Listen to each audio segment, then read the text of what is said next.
ನಮ್ಮ ಇಡೀ ತಂಡ ಬಂದಿದ್ದಕ್ಕೆ ಆ್ಯಕ್ಚುಲಾಗಿ ಟೀಮ್ ಗೇಮ್ ಚೇಂಜರ್ಸ್ ಅಂತ ಹೇಳ್ತಾ ಇದ್ವಿ ನಾವು. ಸೊ ನಮ್ಮದ್ರಲ್ಲಿ ನಾವು ಫಸ್ಟಿಂದ ಮಾತಾಡ್ತಾ ಇದ್ವಿ, ಈ ಥರ ನಮ್ಮ ಟೀಮ್ನಲ್ಲಿ ಒಂದು ಒಳ್ಳೆ ಟೀಮ್ನ ಬಿಲ್ಡ್ ಮಾಡಿದ್ದೀವಿ. ನಮ್ಮ ಟೀಮ್ ಗೇಮ್ ಚೇಂಜರ್ಸ್ನಲ್ಲಿ ಕ್ರಿಕೆಟರ್ಸ್ ಇದ್ದಾರೆ, ನ್ಯಾಷನಲ್ ಇಂಟರ್ನ್ಯಾಷನಲ್ ಕ್ರಿಕೆಟರ್ಸು. ನಮ್ಮ ಜೊತೆ ಇವತ್ತು ಅವಿನಾಶ್ ವೈದ್ಯ ಅವರು ಇದ್ದಾರೆ, ಅವರು ಅಷ್ಟೇ ಇಂಟರ್ನ್ಯಾಷನಲ್ ಕ್ರಿಕೆಟರ್ ಕೂಡ. ಹಾಗೆ Sujith Somasundar, Kalpana Venkatachar, first time in the history of KSAನಲ್ಲಿ ಒಂದು ವುಮೆನ್ ಕ್ರಿಕೆಟರ್ ಕಂಟೆಸ್ಟ್ ಮಾಡಿ ಗೆದ್ದಿರೋದು ಅಂತಂದರೆ ನಿಜವಾಗ್ಲೂ ಅದು ಹೆಮ್ಮೆಯ ಸಂಗತಿ. ಹಾಗೆ ಹೇಳ್ತಾನೆ ಕ್ವಾಲಿಫೈಡ್ ಪ್ರೊಫೆಷನಲ್ಸ್ ನಮ್ಮ ಶ್ರೀನಿವಾಸ್ ಪ್ರಸಾದ್ ಆಗಿರ್ಬೋದು, ಅಥವಾ ಎಕ್ಸ್ಪೀರಿಯನ್ಸ್ ಅಡ್ಮಿನಿಸ್ಟ್ರೇಟರ್ಸ್ ವಿನಯ್ ಮೃತ್ಯುಂಜಯ, ಇವರು ಸಂತೋಷ್ ಮೆನನ್, ಆಶೀಶ್ ಅಮರ್ಲಾಲ್, ಸುಮಾರು ಜನ ಇದ್ದಾರೆ. ಸೊ ಹಾಗಾಗಿ ಒಂಥರ ಈ ತಂಡ ಫುಲ್ಲು ನಮಗೆ ಬಂದಿದ್ದು. ಹಾಗೆಯೇ ನಾನು ಇಲ್ಲಿ ಮೆಂಬರ್ಸ್ ಅವ್ರಿಗೂ ಅಷ್ಟೇ, ನಮ್ಮ ಮೆಂಬರ್ಸೂ ಅವ್ರಿಗೆ ನಾನು ಅಭಿನಂದನೆಗಳನ್ನ ಸಲ್ಲಿಸೋಕ್ಕೆ ಇಷ್ಟಪಡ್ತೀನಿ. ಯಾಕೆ ಅಂತಂದರೆ ಅವರೇ ನಮ್ಮ ಮೇಲೆ ಒಂದು ಕಾನ್ಫಿಡೆನ್ಸ್ ಇಟ್ಟು, ಒಂದು ನಂಬಿಕೆ ಇಟ್ಟು ನಮ್ಮನ್ನ ತೊಗೊಂಬಂದಿದ್ದಾರೆ, ಮ್ಯಾಂಡೇಟ್ ಕೊಟ್ಟಿದ್ದಾರೆ ಅಂತ ಹೇಳ್ತು ಅಂತಂದರೆ ಅವರಲ್ಲಿ ಇರೋ ಒಂದು ಕಾನ್ಫಿಡೆನ್ಸ್ ನಮ್ಮ ಮೇಲೆ, ನಂಬಿಕೆ ನಮ್ಮ ಮೇಲೆ. ಸೊ ತುಂಬ ಖುಷಿ ಆಯ್ತು ನಮಗೊಂದು. ಈಗ IPLಗೆ ಸರ್ಕಾರ ಗ್ರೀನ್ ಸಿಗ್ನಲ್ ತೋರಿಸಿದೆ, ಜವಾಬ್ದಾರಿ ಎಷ್ಟು ಹೆಚ್ಚಾಗಿದೆ, ಸವಾಲುಗಳು ಎಷ್ಟಿದ್ದಾವೆ ಅಂತ? ಸರ್, ಡೇ ಒನ್ನಿಂದ ನಮಗೆ ಗೊತ್ತಿತ್ತು ಇದು. ಆ್ಯಕ್ಚುಲಾಗಿ ಯಾವಾಗ ನಾವು ಇದನ್ನು ಈ ಒಂದು ಎಲೆಕ್ಷನ್ಸ್ನ ಕಂಟೆಸ್ಟ್ ಮಾಡ್ತಾಯಿದ್ದೀವಿ ಅಂತ ಅಂದಾಗಲೇ ನಮ್ಗೆ ಗೊತ್ತು ಸಿಕ್ಕಾಪಟ್ಟೆ ಚಾಲೆಂಜಸ್ಗಳು ಇರುತ್ತೆ ಅಂತ ಅಂದ್ಬಿಟ್ಟು. ಸೊ ನಾವೆಲ್ಲರೂ we are all prepared for it. Everybody they bought that goal. ಅಂದರೆ ನಾವು ಬಂತು ಅಂದರೆ ಅದು ಈಸಿಯಾಗಿರುತ್ತೆ ಅಂತಲ್ಲ, ಯಾಕಂದರೆ 3 ವರ್ಷದಿಂದ ಗೊತ್ತು ನಮಗೆ. ಬರೀ ಈ IPLನ ವಾಪಸ್ ತೊಗೊಂಬರ್ಬೇಕು ಅಂತಲೇ ಅಲ್ಲ, ನಾವು 3 ವರ್ಷದಿಂದ ಏನೇನು ಕ್ರಿಕೆಟ್ ನಡೆದಿಲ್ವೋ, ಯಾವ್ಯಾವ ಒಂದು ಗ್ರೌಂಡ್ಗಳಾಗಲಿ, ಯಾವ್ಯಾವ ಒಂದು ಇನ್ಫ್ರಾಸ್ಟ್ರಕ್ಚರ್ಗಳನ್ನಾಗಲಿ ಯಾವ ಥರ ಕೆಟ್ಟೋಗಿದೆಯೋ ಅದನ್ನು ನಾವು ಸರಿಪಡಿಸ್ಬೇಕು ಅಂತಂದರೆ ಸಿಕ್ಕಾಪಟ್ಟೆ ದೊಡ್ಡ ಕೆಲಸ. ಅದ್ರ ಜೊತೆಗೆ ಇಂಟರ್ನ್ಯಾಷನಲ್ ಕ್ರಿಕೆಟು ಮತ್ತು IPL ಕ್ರಿಕೆಟ್ನ ವಾಪಸ್ ತೊಗೊಂಬರ್ಬೇಕು ಅಂದರೆ ಅದು ಅಷ್ಟು ಈಸಿ ಅಲ್ಲ. ಅದು ನಾವು ಕಾಲು ತುಳಿತದ ಪ್ರಕರಣ ಏನಾಯಿತೋ ಅದಾದಮೇಲೆ ಸಿಕ್ಕಾಪಟ್ಟೆ ಕಷ್ಟ ಆಯಿತು. ಅದಕ್ಕಂದರೆ ಆವಾಗ ಇದ್ದಿದ್ದಂಥ ಒಂದು ಆಫೀಸ್ ಬೇರೆಸು ರಿಸೈನ್ ಬೇರೆ ಮಾಡಿದ್ರು. ಸೊ ನಾವು ಇವಾಗ ಬಂದಿರೋದ್ರಿಂದ ನಮ್ಗೆ ಬರೋಕ್ಕಿಂತ ಮುಂಚೆನೇ ಗೊತ್ತಿತ್ತು, ನಾವು ಒಂಥರ ಗೌರ್ಮೆಂಟ್ ಅವ್ರ ಕಡೆಯಿಂದ, ಸರ್ಕಾರದ ಕಡೆಯಿಂದ ನಮಗೆ ಬೆಂಬಲ ಬೇಕು, ನಮ್ಮ ಜೊತೆ ಇರಬೇಕು, ಅವ್ರ ಜೊತೆ ಮಾತುಕತೆ ನಡೆಸಬೇಕು ನಾವು. ಹಾಗೆಯೇ ನಮಗೆ BCCI ಅವ್ರ ಕಡೆಯಿಂದನೂ ನಮಗೆ ಆ ಒಂದು ಬ್ಯಾಕಿಂಗ್ ಬೇಕಾಗಿತ್ತು ನಮಗೆ. ಸೊ ಎರಡನ್ನೂ ಪ್ಯಾರಲಲ್ ಆಗಿ ನಡೆಸಬೇಕು ಅಂತ ನಾವು ಹೇಳ್ತಾನೆ ಇದ್ವಿ. ನಾವು ಮಾತಾಡ್ತಾನೆ ಇದ್ವಿ ಅದನ್ನು. ಅದು ಎಲೆಕ್ಷನ್ಗೆ ಮುಂಚೆನೇ ಮಾತಾಡ್ತಾ ಇದ್ವಿ ನಾವು. ಸೊ ಹಾಗಾಗಿ ಇವಾಗ ನಮಗೆ ಎಲೆಕ್ಷನ್ ಆಗಿದ ತಕ್ಷಣ ನಮಗೆ ಆ ಮ್ಯಾಂಡೇಟ್ ಸಿಕ್ಕಿದ ಮೇಲೆ ಇದು ಮೆಂಬರ್ಸ್ ಕಡೆಯಿಂದ, ಆವಾಗ ನಮಗೆ ಇದು ಇನ್ನೂ ಈಸಿ ಆಯಿತು. ನಾವು ಹೋಗಿ ಸರ್ಕಾರನ ಮೀಟ್ ಮಾಡೋದಕ್ಕೆ, ನಮ್ಮ DCM ಆಗ್ಬೋದು, CM ಆಗ್ಬೋದು, ಅವ್ರನ್ನೆಲ್ಲ ಮೀಟ್ ಮಾಡೋದಕ್ಕೆ. ಆಮೇಲೆ ಹೋಮ್ ಮಿನಿಸ್ಟರ್ನ ನಾವು ಮಿಸ್ ಮಾಡಿದ್ವಿ ಮೀಟ್ ಮಾಡೋದಕ್ಕೆ. ಬಟ್ ಇವಾಗ ಅವರೆಲ್ಲರೂ ಬೆಳಗಾಂ ಸೆಷನಲ್ಲಿ ಇರೋದ್ರಿಂದ ಅವರು ಬಂದಿದ್ದ ತಕ್ಷಣವೇ, ಅವೆಲ್ಲ ಫೋನಲ್ಲಿ ಮಾತಾಡಿದ್ದೀವಿ ಇವ್ರ ಹತ್ರ, ಹೋಮ್ ಮಿನಿಸ್ಟರ್ ಹತ್ರ. ಸೊ ಹಾಗಾಗಿ ಅವರು ಬಂದಿದ್ದ ತಕ್ಷಣ ಬೆಂಗಳೂರಿಗೆ ನಾವು ನೆಕ್ಸ್ಟ್ ಡೇನೇ ಅವ್ರನ್ನ ಹೋಗಿ ಮೀಟ್ ಮಾಡೋ ಅಂಥ ಒಂದು ಯೋಚನೆನ ಹಾಕ್ಕೊಂಡಿದ್ದೀವಿ. ಮಾತುಕತೆಯೂ ನಡೆದಿದೆ. ಸೊ ಅವರು ಬನ್ನಿ, ಎನಿ ಟೈಮ್ ಬನ್ನಿ ನೀವು, ಖಂಡಿತ ನಮ್ಮ ಕಡೆಯಿಂದ ಎಲ್ಲ ಬೆಂಬಲ ಇದೆ ನಿಮಗೆ ಅಂತಲೂ ಹೇಳಿದ್ದಾರೆ. ಅಟ್ ದ ಸೇಮ್ ಟೈಮ್ ನಾವು BCCI ಹತ್ರನೂ ಮಾತಾಡಿದ್ದೀವಿ. ಸೊ ಅವ್ರ ಕಡೆಯಿಂದನೂ ಬೆಂಬಲ ಚೆನ್ನಾಗಿ ಸಿಕ್ಕಿದೆ. ಅವರು ಅದನ್ನೇ ಯೋಚನೆ ಮಾಡ್ತಾಯಿದ್ರು. ಸೊ ನಾವು ಯಾವಾಗ ಸೆಕ್ರೆಟ್ರಿ BCCIನ ಮೀಟ್ ಮಾಡಿದ್ವೋ ನಾವು, ಅವ್ರು ಹೇಳ್ತಾ ಇರೋ ಒಂದು ದೊಡ್ಡ ನಮಗೆ ಒಂದು ತಲೆನೋವಿತ್ತು ಆ್ಯಕ್ಚುಲಾಗಿ. ಯಾಕಂದರೆ RCB ಅವ್ರು ಚಾಂಪಿಯನ್ಸ್ ಆಗಿದ್ರು. ಜನರಲಿ ಏನಾಗುತ್ತೆ ಅಂದರೆ RCBನವರು ಗೆದ್ದಾಗ ಯಾರು ಗೆಲ್ತಾರೋ ಅವರ ಒಂದು ಮನೆ ಗ್ರೌಂಡ್ ಹೋಮ್ ಗ್ರೌಂಡ್ನಲ್ಲೇ ನಡೆಸೋದು ಇದನ್ನು, ಓಪನಿಂಗ್ ಸೆರೆಮನಿ ಎಲ್ಲ. ಸೊ ನೀವಾಗ ಏನು ಮಾಡೋದು ಅಂತ ಯೋಚನೆ ಮಾಡ್ತಾ ಇದ್ವಿ ನಾವು. ಸೊ ನೀವು ಹೋಗಿ ಈ ಥರ ಒಂದು ಗ್ರೀನ್ ಸಿಗ್ನಲ್ ತೊಗೊಂಬಂದಿರೋದ್ರಿಂದ ನಮಗೆ ಒಂಥರ ತಲೆನೋವು ಕಡಿಮೆ ಆಗಿದೆ ಅಂತಲೇ ಹೇಳಿದ್ದಾರೆ ಅವ್ರು ನಮಗೆ.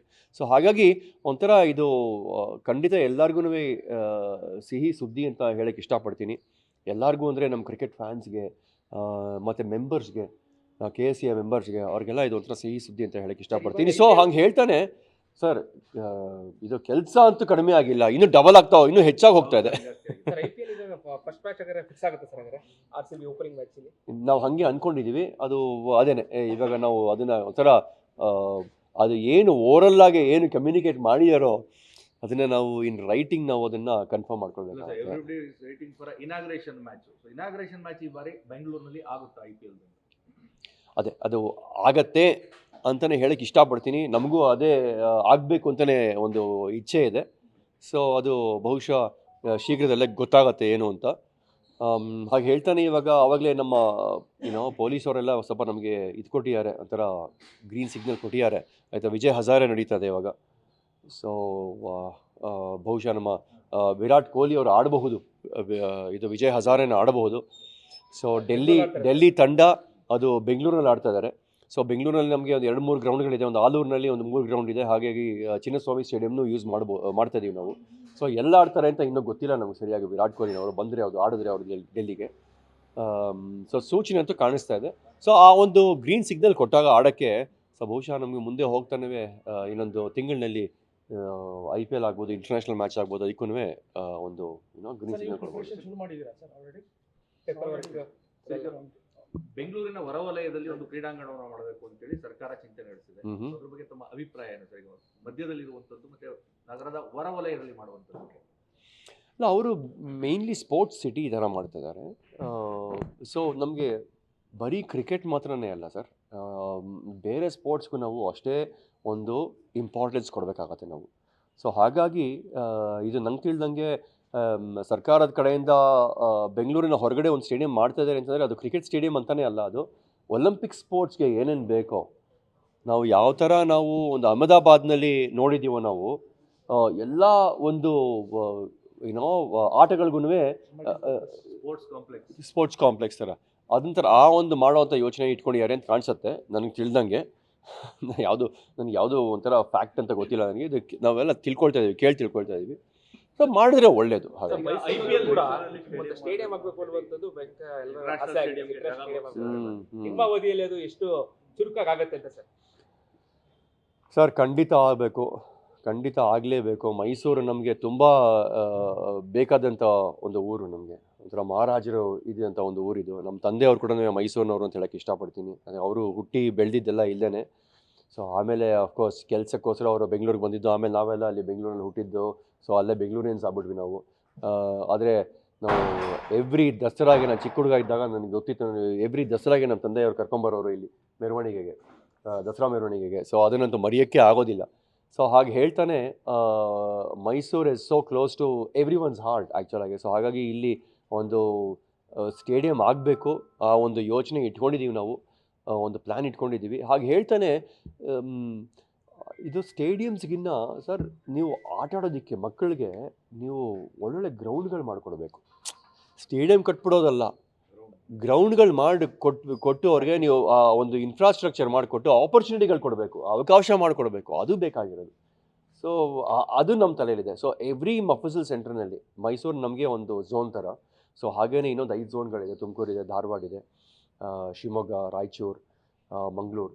ಸೊ ಇಂಥದ್ದೆಲ್ಲ ಒಂದು ಇದರಲ್ಲಿ ಝೋನ್ಗಳಲ್ಲಿ ನಾವು ಗ್ರೌಂಡ್ಸ್ನ ಡೆವಲಪ್ ಮಾಡಿ ಅಲ್ಲಿ ಆಡ್ತಾ ಇರೋ ಮಕ್ಕಳಿಗೆ ಅವಕಾಶ ಮಾಡಿಕೊಟ್ಟು, ಅಲ್ಲಿರೋ ಒಂದು ಪ್ರತಿಭೆಗೆ ನಾವು ಅದನ್ನು ಅವಕಾಶ ಮಾಡಿಕೊಟ್ಟು ಇನ್ನೂ ಜಾಸ್ತಿ ಚೆನ್ನಾಗಿ ಬರಲಿ ಅವರು, ಆ ಒಂದು ಯೋಚನೆಯಲ್ಲಿ ಇದೀವಿ ನಾವು ಇವಾಗ ಸದ್ಯ. ಗ್ರೌಂಡ್ ವಿಚಾರ ಮಾತಾಡಿದಕ್ಕೆ ಪ್ರೈವೇಟ್ ಗ್ರೌಂಡ್ಗಳನ್ನ ತಾವು ರೆಂಟ್ಗೆ ತಗೋತಾ ಇದ್ದಾರೆ. ಹೌದು, 50 ಲಕ್ಷ, 60 ಲಕ್ಷ, 70 ಲಕ್ಷ ಪೇ ಮಾಡ್ತಿದ್ದಾರೆ. ಆದ್ರೆ ಅಲ್ಲಿ ಮೂಲಭೂತ ಸೌಕರ್ಯಗಳಿಲ್ಲ. ಅದು ಗೊತ್ತಿಲ್ಲ ನನಗೆ. ಬಟ್ ಮೂಲಭೂತ ಸೌಕರ್ಯಗಳಿಲ್ಲ. ಕೇಳಿದ್ರೆ ನೀವು ಮಾಡ್ಬೇಕಾ ಅಥವಾ ಗ್ರೌಂಡ್ ಅವ್ರು ಮಾಡ್ಬೇಕಾ ಅನ್ನೋದೊಂದು ಜಟಾಪಟಿಯಲ್ಲಿ ಈವನ್ ಶೌಚಾಲಯಗಳಿಲ್ಲ ಸರ್ ಕೆಲವೊಂದು ಕಡೆ. ಸೊ ತಾವು ದಯವಿಟ್ಟು ಗಮನ ಹರಿಸಿ ಮೂಲಭೂತ ಸೌಕರ್ಯ ಇರುವಂತಹ ಗ್ರೌಂಡ್ ಗಳಿಗೆ. ನಾನು ಅದನ್ನೇ ಹೇಳಿದ್ದು ನಿಮ್ಗೆ ಆವಾಗಲೇ ಲಾಸ್ಟ್ 3 ವರ್ಷದಿಂದ cricket us taken a back seat ಅಂತ ಹೇಳಿದ್ದೇನೆ ಅದಕ್ಕೋಸ್ಕರ ನಿಮಗೆ. ಸೊ ಇರೋ ಒಂದು ಇನ್ಫ್ರಾಸ್ಟ್ರಕ್ಚರ್ ಏನಿತ್ತೋ, ಗ್ರೌಂಡ್ಗಳೇನಿತ್ತೋ ಸುಮಾರೆಲ್ಲ ಕಳ್ಕೊಂಡ್ಬಿಟ್ಟಿದ್ದೀವಿ. ಯಾಕಂದರೆ 3 ವರ್ಷದಿಂದ ಹೋದ 3 ವರ್ಷದಲ್ಲಿ ಕ್ರಿಕೆಟ್ಗೆ ಏನೇನು ಬೇಕೋ ಏನಂದರೆ ಏನೂ ಆಗಿಲ್ಲ. ಸೊ ಹಾಗಾಗಿ ಇವಾಗ ನಾವು ಅದೇ ಕೆಲಸ 2ರಷ್ಟಾಗಿದೆ ಇವಾಗ. ಸೊ ಖಂಡಿತ ಅದಕ್ಕೆಲ್ಲ ಸ್ವಲ್ಪ ಟೈಮ್ ಆಗುತ್ತೆ, ಬಟ್ ಮಾಡ್ತೀವಿ. There is no shortcuts. ಈಗ ಮಹಿಳಾ ಕ್ರಿಕೆಟ್ ವಿಚಾರವಾಗಿ ಮೈಸೂರಿನಲ್ಲಿ ಹೆಚ್ಚು ಮಹಿಳೆಯರು ಕ್ರಿಕೆಟ್ ಆಡುವಂತ ಕೆಲಸ ಆಗ್ತಾರೆ. ಆದ್ರೆ ಅವರಿಗೆ ಅವಕಾಶಗಳು ಕಡಿಮೆ ಇದೆ. ಬ್ಯಾಂಗ್ಳೂರಲ್ಲಿ ಲೀಗ್ ಆಗುತ್ತೆ, ಇಲ್ಲಿಂದ ಹೋಗಿ ಬ್ಯಾಂಗ್ಳೂರು ಟೀಮ್ ಅದೇ ಕ್ವೆಶ್ಚನ್ ಕೇಳ್ತಾ ಇದ್ದೀರಾ. ಮೈಸೂರು ಝೋನ್ಗೆ ಒಂದು ಟೀಮ್ ಕೊಡಬಹುದಾ ಅಂತ. ಸರ್, ನನಗೆ ಯಾವುದೇ ಥರ ಭೇದ ಭಾವ ಇಲ್ಲ. ಮೈಸೂರು ಹೆಂಗೋ ಹಾಗೆ ತುಮಕೂರು ಅಷ್ಟೇ, ಅಥವಾ ಶಿವಮೊಗ್ಗನೂ ಹಾಗೇನೆ, ರಾಯಚೂರು ಹಾಗೇನೆ, ಅಥವಾ ಧಾರವಾಡನೂ ಹಾಗೇನೆ. ಸೊ ಹಾಗಾಗಿ ನಾವು ಎಲ್ಲ ಕಡೆನೂ ಅವಕಾಶ ಮಾಡ್ಕೊಡ್ತೀವಿ ಅಂತ ನೀವು ಅದೇ ಕ್ವೆಶ್ಚನ್ ಕೇಳ್ತಾ ಇದ್ದೀರಾ. ಬ್ಯಾಂಗ್ಳೂರ್ ಲೀಗ್ ಆಗ್ತಾ ಇದೆಯಲ್ಲ ಸರ್, ಮೈಸೂರಿಂದ ಹೋಗಿ ಬ್ಯಾಂಗ್ಳೂರ್ ಟೀಮ್ ಆಡ್ತಾ ಇದ್ದಾರೆ ಪ್ಲೇಯರ್ಗಳು. ಸೊ ಹಂಗಾಗಿ ನೀವು ಮೈಸೂರ್ದು ಅಥವಾ ಝೋನಲ್ಲೇ, ನಾವು ಮೈಸೂರು ಮಾತ್ರ ಕೇಳ್ತಿಲ್ಲ, ಧಾರವಾಡ ಝೋನ್ಗೆ ಒಂದು ಟೀಮ್ ಕೊಟ್ರೆ ಅವ್ರು ಬಂದು ರೆಪ್ರೆಸೆಂಟ್ ಮಾಡ್ತಾರೆ. ಖಂಡಿತ ನಮ್ಮ ಫುಲ್ ಮೊಫಸಲ್ ಗೇನೆ ಹೆಡ್ ಸುಜಿತ್ ಸೋಮಸುಂದರ್ ಮತ್ತು ಅವಿನಾಶ್ ವೈದ್ಯನ್ ಅವರು ಇಲ್ಲೇ ಇದ್ದಾರೆ. ಸೊ ಅವರೊಂದು ದೊಡ್ಡ ಪ್ಲ್ಯಾನ್ ಹಾಕ್ಕೊಡ್ತಾ ಇದ್ದಾರೆ. ಮಹಿಳೆಯರು ಜಾಸ್ತಿ ಆಡ್ತಾ ಇದ್ದಾರೆ ಮೈಸೂರಲ್ಲಿ. ಸರ್, ಸರ್, ನಾವು ಒಬ್ರು ನಾವು ಮಹಿಳೆಯವ್ರನ್ನ ನಾವು ನಿಲ್ಲಿಸ್ತಾ ಇದ್ದೀವಿ, ಒಂದು ಕಂಟೆಸ್ಟ್ ಮಾಡಿಸ್ತಾ ಇದ್ದೀವಿ ಅಂತ ನಿಮ್ಗೆ ಅಲ್ಲೇ ನಿಮ್ಗೆ ಅರ್ಥ ಆಗಬೇಕು ನಮ್ಮ ಮನಸ್ಥಿತಿ ಏನು ಅಂತ, ನಮ್ಮ ಮನೋಭಾವನೆ ಏನು ಅಂತ ನಿಮ್ಗೆ ಅರ್ಥ ಆಗಬೇಕು ನಿಮಗೆ. ಸೊ ಅದು ಮಾಡಿರೋದೇ ಅದಕ್ಕೋಸ್ಕರ ಅಲ್ವಾ ನಾವು. ಸೊ ಯಾವುದೇ ಥರದಲ್ಲಿ ನಾವು ಭೇದ ಭಾವ ಇಲ್ಲ ಅಂತ ನಾನು ಹೇಳಿದ್ದೆ ಅದಕ್ಕೋಸ್ಕರ. ನೀವು ಪದೇ ಪದೇ ಅದೇ ಕ್ವೆಶನ್ಗಳು ಕೇಳ್ತಾ ಇದ್ದೀರಾ. ಖಂಡಿತ ಬರೀ ಹುಡುಗರಿಗೆ ಮಾತ್ರನೇ ಅಲ್ಲ, ಹುಡುಗಿಯರುಗಳು ಕೂಡ ಎಷ್ಟು ಅವಕಾಶ ಮಾಡಿಕೊಡ್ಬೇಕು ಅಷ್ಟು ಅವಕಾಶ ಮಾಡಿಕೊಡ್ತೀವಿ. ಕ್ರಿಕೆಟ್ಗಳನ್ನ ಆಡಿಸ್ತೀವಿ, ಅಕಾಡೆಮಿಗಳನ್ನ ಮಾಡ್ತೀವಿ, ಒಂದು ಪ್ರತಿಭೆನ ಬೆಳೆಸ್ತೀವಿ. ಸಾಕ ನಿಮಗೆ ಐಪಿಎಲ್ ಸ್ಕೂಲ್ ಮತ್ತೆ ಕಾಲೇಜಸ್ ಟೂರ್ನಮೆಂಟ್ಗಳು ಸ್ಟಾಪ್ ಆಗಿದೆ ಸರ್. ನಾವ್ ಹೇಳಿದ್ರೆ 3 ವರ್ಷ ಸ್ಟಾಪ್ ಆಗಿದೆ ಅಂತ ನಮ್ ಗಮನಕ್ಕೆ ಇರ್ಲಿ ಅಂತ ಅದನ್ನ ಕೇಳ್ತಾ ಇದೀವಿ ಅಷ್ಟೇ. ಬೇರೆ ಯಾವ್ದಾದ್ರು ಕೇಳಿ, ಇವ್ರು ಹೇಳಿದ್ದೇನೆ ಕೇಳ್ತೇವೆ, ಪದೇ ಪದೇ ಕೇಳ್ತಾ ಇದ್ದೀವಿ. ಫಿಲಿಂ ಟಿಕೆಟ್ ತರ ಬ್ಲಾಕ್ ಟಿಕೆಟ್ ಸೇಲ್ ಆಗುವಂತ ಕೆಲಸ ಆಗ್ತಾ ಇದೆ. ಸೊ ಈ ನಿಟ್ಟಿನಲ್ಲಿ ತಮ್ಮ ಒಂದು ಕಮಿಟಿ, ತಮ್ಮ ಟೀಮ್ ಏನಾದ್ರು ವರ್ಕ್ ಮಾಡುತ್ತಾ? ನಮ್ಗೆ ಇನ್ನೂ ಏನು ನಾನು ಕೇಳ್ಪಟ್ಟಿಲ್ಲ ಅದ್ರ ಬಗ್ಗೆ, ನನಗೆ ಕೇಳ್ಪಟ್ಟಿಲ್ಲ. ನಾವು ಏನಾದ್ರು ಕೇಳಿ ಆ ಥರ ಏನಾದ್ರು ಆಯ್ತು ಅಂದ್ರೆ ಖಂಡಿತ ನಾವು ಅದ್ರ ಮೇಲೆ ಆಕ್ಷನ್ ತಗೊಂಡು ಮೈಸೂರು ಸ್ಟೇಡಿಯಂಗೆ ಸ್ವಲ್ಪ ಏನಾದ್ರು ಹೈಟೆಕ್ ಸ್ಪರ್ಶ ಕೊಡುವಂಥದ್ದು ಆ ಥರ ಕೆಲಸ ಆಗುತ್ತೆ ಸರ್? ಎಲ್ಲ ನಡೆಯುತ್ತೆ ಖಂಡಿತ. So what about school level tournaments and pre-college? ಎಲ್ಲ ನಡೆಯುತ್ತೆ. ಯಾವಾಗ ಶುರು ಆಗ್ಬೋದು sir? And it is across ನಾವು ಹೌದು, ನಾವು ಬಂದಿದ್ದು ಯಾವಾಗ ಗೊತ್ತಾ ನಿಮಗೆ? Yeah, ಯಾವಾಗ ಹೇಳಿ? ಏನು ಒಂದು couple of days back. ಅಷ್ಟೇನೆ. ಸೊ ಇನ್ನೂ ಸ್ವಲ್ಪ ತಡಿಬೇಕು ನೀವು, ಆಮೇಲೆ ನೋಡಿ.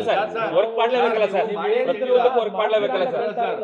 ತಮ್ಮ ಗಮನಕ್ಕೆ ಬರ್ಲಿ ಅಂತ ನಮ್ಮಲ್ಲಿ ಸರ್ ಆ ಗಮನಕ್ಕೆ ಬಂದೇನೆ ನಾವು ನಿಂತ್ಕೊಂಡಿದ್ದು. ಅದಕ್ಕೆ ಆ ಗಮನಕ್ಕೆ ಇಲ್ಲದೆ ನಾವು ಯಾವತ್ತೂ ನಿಂತ್ಕೊಳ್ಳಿಲ್ಲ ಇಲ್ಲಿ. ನೀವು ಸುಮ್ಮನೆ ಮೈಕ್ರೋ ವಿಚಾರಗಳು ತಮ್ಮ ಗಮನದಲ್ಲಿ ಸರ್. ತಾವು ನಾನು ಹೇಳಾಯ್ತಲ್ವಾ, ಅದನ್ನೇ ಹೇಳಾಯ್ತಲ್ವಾ, ಯಾವ್ದನ್ನ ಹೇಳಿಲ್ಲ. ಶಾಲೆ ಮತ್ತು ಕಾಲೇಜ್ಗಳಲ್ಲಿ ಇದೇ ಟೂರ್ನಮೆಂಟ್ ನಡೀತಾ ಇತ್ತು ಸರ್.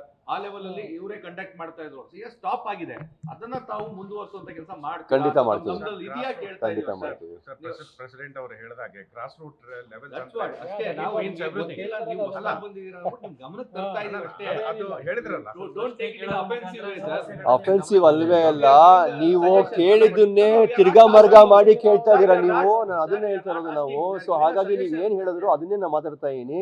ಫಸ್ಟ್ ಗ್ರಾಸ್ ರೂಟ್ ಇಂದ ಅಂಡರ್ 14, ಅಂಡರ್ 12, ದಟ್ಸ್ ವಾಟ್ ಅಂದ್ರೆ ಏನ್ ಸ್ವಾಮಿ ಅಂದ್ರೆ ನಿಮ್ಗೆ ಅರ್ಥ ಆಗ್ಲಿಲ್ಲ ನಾನು ಹೇಳಿದ್ದು ಕನ್ನಡದಲ್ಲಿ. ನಾನು ಇಂಗ್ಲಿಷ್ ಹೇಳ್ಬೇಕು ಅಂದ್ರೆ ಹೇಳ್ಬಿಡ್ತೀನಿ ನಾನು. ಸೊ ಪ್ರತಿಯೊಂದರೂ ಕೂಡ ಗಮನ ತರೋದಕ್ಕೆ ಸರ್, ನೀವು ಗಮನಕ್ಕೆ ತರೋ ಕೆಲಸ ಮಾಡ್ತಾ ಇದ್ದೀರಾ ಕರೆಕ್ಟ್. ನಾನು ನಿಮ್ಗೇನು ಹೇಳ್ತಾ ಇಲ್ಲ. ನಾನು ಹೇಳ್ತಾ ಇರೋದು ಏನು ಅಂತಂದ್ರೆ ಯಾವಾಗಲೂ ಅದನ್ನೇ ಹೇಳಿದ್ದೀನಿ. ನೀವು ಕೇಳಿದ್ದನ್ನೇ ಕೇಳ್ತಾ ಇದ್ದೀರಾ. ಯಾಕೆ ಹೇಳ್ತಾ ಇದೀನಿ ಅಂತಂದ್ರೆ ನಾನು ಲೀಗ್ ಮ್ಯಾಚಸ್ ಮಾತ್ರನೇ ಅಲ್ಲ, school cricket, college cricket, women's academies ಎಲ್ಲ ಮಾಡ್ತಾ ಇದೀವಿ ಅಂತ ಹೇಳ್ತಾ ಇದ್ದೀನಿ ನನಗೆ. ಸೊ ದಯವಿಟ್ಟು ನೀವು ಬೇಜಾರು ಮಾಡ್ಕೊಳ್ಬೇಡಿ ಯಾರು ಇದಕ್ಕೆ. ಸೊ ನಾವು ಎಲ್ಲಾನು ಗಮನದಲ್ಲಿ ಇಟ್ಕೊಂಡೇ ನಾನು ಮಾತಾಡ್ತಾ ಇರೋದು. ಎಲ್ಲ ಗಮನದಲ್ಲಿ ಇಟ್ಕೊಂಡೇ ನಾವು ಇವಾಗ ಇದನ್ನ ಮಾಡ್ತಾ ಇರೋದು. ಇಲ್ಲಿ ಬಂದು ನಿಂತ್ಕೊಂಡಿರೋದು, ನಿಮ್ಮ ಹತ್ರ ಮಾತಾಡ್ತಾ ಇರೋದು. ಸೊ ಈ ಗಮನಕ್ಕೆ ನಾವು ಎಲ್ಲರ ಗಮನಕ್ಕೂ ತೊಗೊಂಬಂದಿದ್ದೀವಿ. ಸೊ ನಾನು ಆವಾಗಲೇ ಹೇಳ್ದಂಗೆ ನಾವು ಅಕಾಡೆಮೀಸಿಂದ, ವಿಮೆನ್ಸ್ ಕ್ರಿಕೆಟಿಂದ, ನಿಮಗೆ ಸ್ಕೂಲ್ ಕ್ರಿಕೆಟಿಂದ, ಕಾಲೇಜ್ ಕ್ರಿಕೆಟಿಂದ, ಮತ್ತು ಗ್ರೌಂಡ್ಸ್, ಡೆವಲಪ್ಮೆಂಟ್ ಆಫ್ ಗ್ರೌಂಡ್ಸ್ ಕಡೆಯಿಂದ, ಮತ್ತು ಇನ್ಫ್ರಾಸ್ಟ್ರಕ್ಚರ್ ಕಡೆಯಿಂದ ಎಲ್ಲನೂ ಗಮನದಲ್ಲಿ ಇಟ್ಕೊಂಡೇ ಅದನ್ನ ಮುಂದುವರಿಸಬೇಕು ಅಂತಾನೆ ಇದೀವಿ. ಸಾಕ ಇದು ಇನ್ನೂ ಏನಾದ್ರು ಹೇಳ್ಬೇಕಾ ಹೇಳಿ? ಇನ್ನೂ ಏನಾದ್ರು ಆಡ್ ಮಾಡ್ಬೇಕಾ ಹೇಳಿ? ಆಡ್ ಮಾಡ್ತೀವಿ. ಆಯ್ಕೆ ಆಗಿದ್ರೆ ಈಗ ನಮ್ಮನ್ನು ಕೇಳುವಂತದ್ದು ಮಾಡಿ ಅಂತ ಕೇಳ್ಬೋದು. ನೆಕ್ಸ್ಟ್ ಬಂದಾಗ ಮಾಡಿಲ್ಲ ಅಂತ ಕೇಳ್ಬೋದು. ಈಗ ಬರೀ ಮಾಡಿ ಅಂತ ಅಷ್ಟೇ ಕೇಳಕ್ಕಾಗದ್ ನಾವು. ತಮ್ಮಿಂದ ಇನ್ನು ಅಷ್ಟೇ ನಿರೀಕ್ಷೆ ಮಾಡೋದು. ಮತ್ತೆ ಇದ್ರ ಜೊತೆಗೆ ಸರ್, ಈಗ ಕ್ಲಬ್ಗಳ ವಿಚಾರವಾಗಿ ಸರ್, ಕ್ಲಬ್ಗಳಿದಾವಲ್ಲ ಸರ್, ಮೈಸೂರಲ್ಲಿ ಒಂದು 33-35 ಕ್ಲಬ್ಗಳಿದಾವೆ. ಸೊ ಟಿಕೆಟ್ಗಳನ್ನ ಕಳಿಸ್ಕೊಡ್ತಾರೆ ಅಲ್ಲಿಂದ. ಸೊ ಇಲ್ಲಿ ಕಳಿಸ್ತಾರೆ, ಅಲ್ಲಿಗೆ ಬಂದು ನಿಂತ್ಕೋಬೇಕು, ಕಾದ್ ನಿಂತ್ಕೊಳ್ಳುವಂತ ಪರಿಸ್ಥಿತಿ ಇದೆ. ತಮ್ಮ ಅವಧಿಯಲ್ಲಾದ್ರೂ ಅದು ಬದಲಾವಣೆ ಆಗಿ ಕ್ಲಬ್ಗಳಿಗೆ ತಲುಪಿಸುವಂತ ಕೆಲಸ ಮಾಡಿ. ಖಂಡಿತ ಅಲ್ಲಿ ಬಂದು ನಿಂತ್ಕೋಬಾರ ಯಾರು. ಯಾಕಂದ್ರೆ ಈಗ ಆಲ್ರೆಡಿ ಫಿಸಿಕಲ್ ಇದನ್ನ ತುಂಬಾನೇ ಅವಾಯ್ಡ್ ಆಗಿದೆ. ಸೊ ಅಲ್ಲಿಂದನೇ ಕಳಿಸುವಂತ ಕೆಲಸ ಮಾಡಿ. ಅದನ್ನ ಅದೇ ಹೇಳ್ತಾ ಇರೋದು. ತಮ್ಮ ಗಮನದಲ್ಲಿ ಇರ್ಬೋದು.